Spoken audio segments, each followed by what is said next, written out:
Halo semuanya, kalau kamu pernah berjalan-jalan di kawasan Kisauan, Medan, mungkin kamu pernah melihat sebuah bangunan besar bergaya Tionghoa yang megah dan penuh dengan sejarah.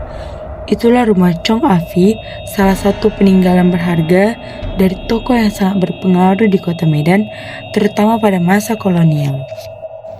Nama lengkapnya Chong Afi, seorang perantau asal Mesian, Tiongkok Selatan yang datang ke Medan pada akhir abad ke-19.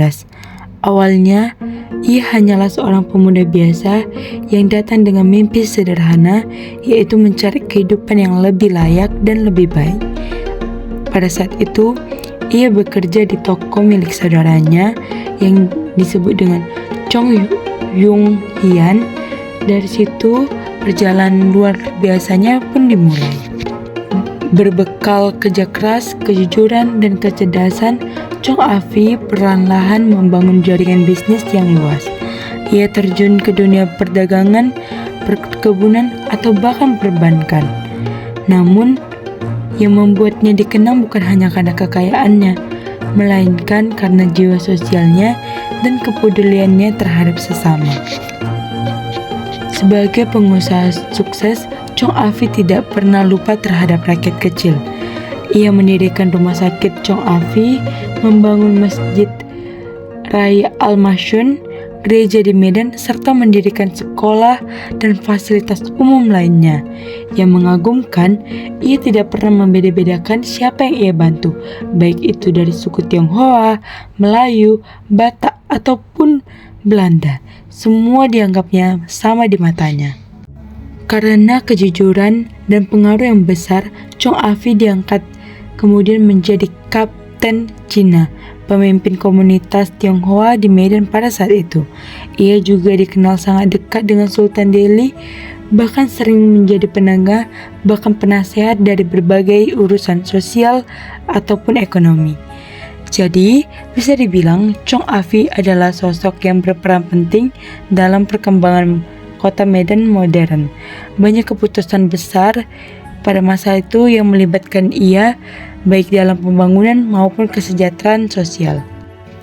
Kalau kamu berkunjung ke rumahnya, yang kini menjadi museum, kamu bisa melihat perpaduan yang indah dari budaya-budaya seperti Tionghoa, Melayu, bahkan Eropa.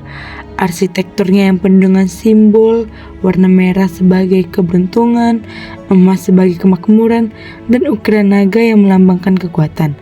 Setiap sudut rumah itu juga menceritakan kisah masa lalu, kisah tentang kerja keras, kebijaksanaan, dan cinta terhadap Medan.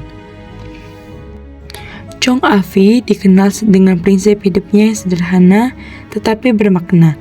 Ia berkata, "Jika kamu ingin dihormati, hormati orang lain. Jika kamu ingin kota ini maju, jangan pikirkan dirimu sendiri." Kata-kata itu yang mencerminkan kehidupannya. Ia percaya bahwa kemakmuran sejati bukan hanya soal harta, tetapi tentang bagaimana kita berbagi dan membawa manfaat bagi orang lain. Ketika Chong Afi meninggal pada tahun 1921, ribuan orang menghadiri pemakamannya. Mereka datang dari berbagai suku, agama, dan latar belakang. Itu yang membuktikan betapa besar pengaruh dan rasa hormat masyarakat terhadapnya. Hingga kini, nama Chong Afi masih dikenal sebagai simbol toleransi, keberagaman, dan kedermawan di kota Medan. Rumahnya di Kisauan kini menjadi salah satu ikon sejarah Medan. Bukan hanya sekedar bangunan tua, tetapi sebagai saksi bisu bagaimana seorang perantau bisa memberikan arti besar bagi kota yang ia pijak. Dari kisah hidupnya, kita belajar bahwa kesuksesan sejati tidak datang begitu saja. Ia lahir dari kerja keras, kejujuran, dan kepedulian terhadap orang lain. Dan bahkan, sekecil apapun perbuatan yang baik yang kita lakukan, bisa meninggalkan jejak yang besar untuk masa depan. Chong Afi telah membuktikannya, bahwa satu orang dengan niatan baik dan ketulusan hati bisa membawa perubahan bagi banyak orang. Itulah sepotong kisah tentang Chong Afi, sang dermawan dari Medan. Semoga kisahnya menginspirasi kita semua untuk selalu berbuat baik, bekerja keras, dan menyebarkan kebaikan tanpa batas. Terima kasih sudah menonton.